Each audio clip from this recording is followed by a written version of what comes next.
আপনার মানুষের প্রতি কমিটমেন্ট কোন বিষয়ে পড়ছেন এটা দিয়ে আসলে নির্ধারিত হয় না।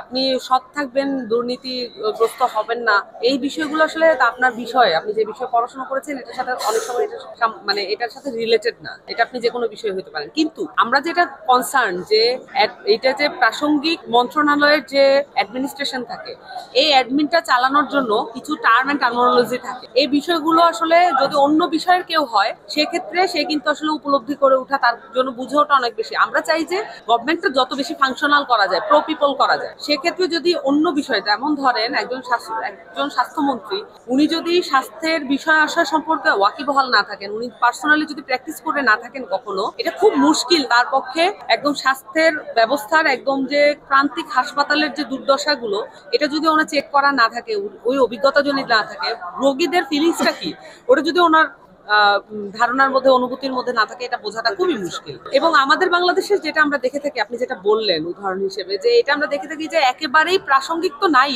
মানে অনেক দূরের ফিল্ডের একজনকে হুট করে নিয়োগ দেওয়া হয় শুধুমাত্র পজিটিভ করার উদ্দেশ্যে।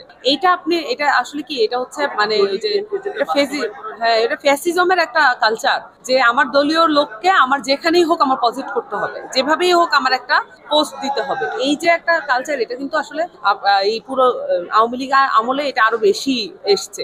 কিন্তু এখান থেকে আমাদের বেরিয়ে আসতে হবে, এবং অবশ্যই যেই প্রাসঙ্গিক মন্ত্রণালয়, যেই সাবজেক্টে আসলে পড়াশোনা করেছে এবং জানেন পুরো ফিল্ডটা, এবং সবচেয়ে যোগ্য যে তাকেই আসলে ওই মন্ত্রণালয়ের মন্ত্রী করা উচিত, উপসচিব, প্রতিমন্ত্রী, যাই থাকুক পোস্ট, ওই যে রেলিভেন্ট সাবজেক্ট, ওই সাবজেক্টের লোক হওয়া উচিত। আমার কাছে মনে হয় যে এটা যদি অ্যাটলিস্ট আমরা প্র্যাকটিস করতে পারি, তাহলে অনেকগুলো মন্ত্রণালয়ে কিন্তু এটা প্রয়োজন নেই। যেমন ধরেন হচ্ছে জনপ্রশাসন, পাবলিক অ্যাডমিনিস্ট্রেশনের লোকজন আসতে পারে, কিন্তু অনেকগুলো মন্ত্রণালয়ে কিন্তু এরকম আছে যেখানে আসলে পার্টিকুলার ওই সাবজেক্ট প্রয়োজন নাই।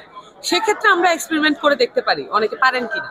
আরেকটা বিষয় বলি, যে এক্ষেত্রে কিন্তু আমাদের মন্ত্রী চেঞ্জ করার কোনো ক্ষমতা থাকে না।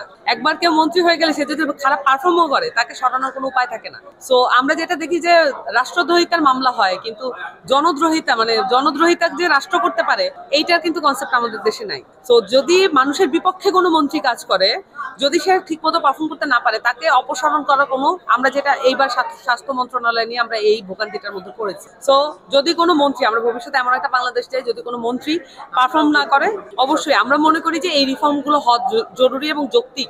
আপনি যদি একটা ফাংশনাল গভর্নমেন্ট চান এবং প্রো পিপল গভর্নমেন্ট চান, এই রিফর্মগুলো করতে হবে।